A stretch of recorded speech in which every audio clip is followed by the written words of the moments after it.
তোতার chocolate day celebration. সেদিন তোতা খুব সকাল সকাল বাজারে গেল। তারপর সে একটা চকলেট শপে গেল।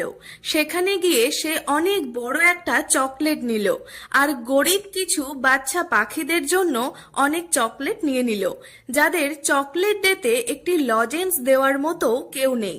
তারপর সে গরিব বাচ্চা পাখিদের সেই চকলেটগুলি দিল আর তাদের আনন্দ দেখে তোতার যেন মন ভরে গেল।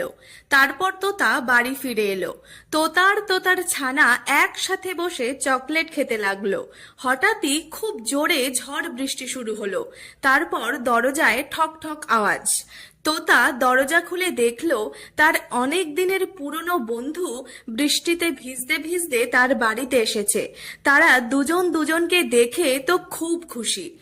বন্ধু আসায় তোতা মনের আনন্দে অনেক ভালো ভালো খাবার রান্না করলো আর তারা একসাথে অনেক দিনের জমানো গল্প করতে করতে খাওয়ার আনন্দ নিতে লাগলো।